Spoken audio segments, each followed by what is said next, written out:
ខ្ញុំមកដល់ពីនេះមួយនៅគ្នាទៅបងមាននៅក្លឹបខ្ញុំមកនឹងអាចារ្យទីជាមួយរីគីមានអារម្មណ៍ឡារភើបចណាកូហ្វីនៅមកមើលបងឲ្យនៅឃើញមួយទៅមកជុំនេះរីយកតាំងសំឡឹងអិនពីអនឈោក20 out now my boy we are independent កុំសពិនដើរលេងនៅតែផ្ទះធ្វើភ្លេងព្រឹកតែ make money យោខ្ញុំមិនអ្នកតាមខ្ញុំមិនចេះចប់វត្តមានខ្ញុំធ្វើឲ្យចលាចពេញស្រពួកអាអ្នកគឹមនោះប្រឹងអើតក៏ឡើងដូចកុកគេសួរខ្ញុំណាគេមិនបោះដៃឥឡូវវាយលោកមែន Cause I'm the champion boy មកកម្មវិធី The Voice ឈ្មោះខ្ញុំហិតជាងគេស្រែកច្រៀងក៏មិនងាយនឹងខូចខ້ອຍក៏មិនងាយនឹង destroy នឹងពងក៏គេនៅពេលនេះមាន business ក្នុងដៃបើជីវកម្មថ្មីនៅក្នុងវងតន្ត្រីតែណាលេងពួកយើងថ្លៃពេលចេញទៅណាក៏គេឲ្យតម្លៃពួកខ្ញុំមានតែមករត់20 out now my boy we are independent កុំសពិនដើរលេងនៅតែផ្ទះធ្វើភ្លេងព្រឹកតែ make money យោខ្ញុំមិនអ្នកតាមខ្ញុំមិនចេះចប់វត្តមានខ្ញុំធ្វើឲ្យចលាចពេញស្រពួកអាអ្នកគឹមនោះប្រឹងអើតក៏ឡើងដូចកុកគេសួរខ្ញុំណាគេមិនបោះដៃឥឡូវវាយលោកមែន Cause I'm the champion boy មកកម្មវិធី The Voice ឈ្មោះខ្ញុំហិតជាងគេស្រែកច្រៀងក៏មិនងាយនឹងខូចខ້ອຍក៏មិនងាយនឹង destroy នឹងពងក៏គេនៅពេលនេះមាន business ក្នុងដៃបើជីវកម្មថ្មីនៅក្នុងវងតន្ត្រី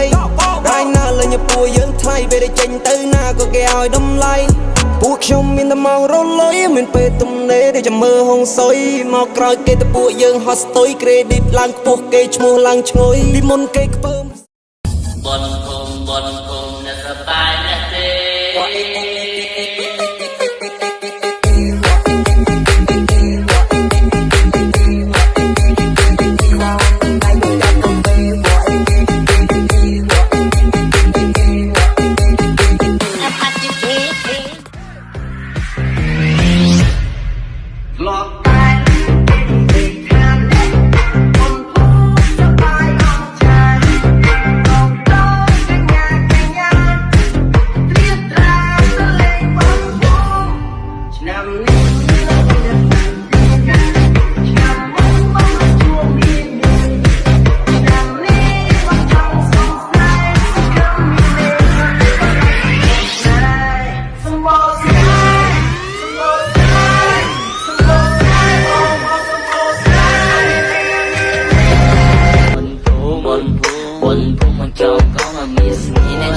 មកលេងបនភូមិសប្បាយណាស់ទាំងពេញទាំងចាំមករហែកំឡោះមួយក្រុមក៏មកមួយក្រុមតជាងទៀមព្រោះណាំនេះណាបើសិនជាអូននៅទំនេរឡារំនឹងមកតាបាក់ទេបើបានមកហើយកុំឲ្យខាត់ជើងមកទស្សនាចាប់បេដងវែង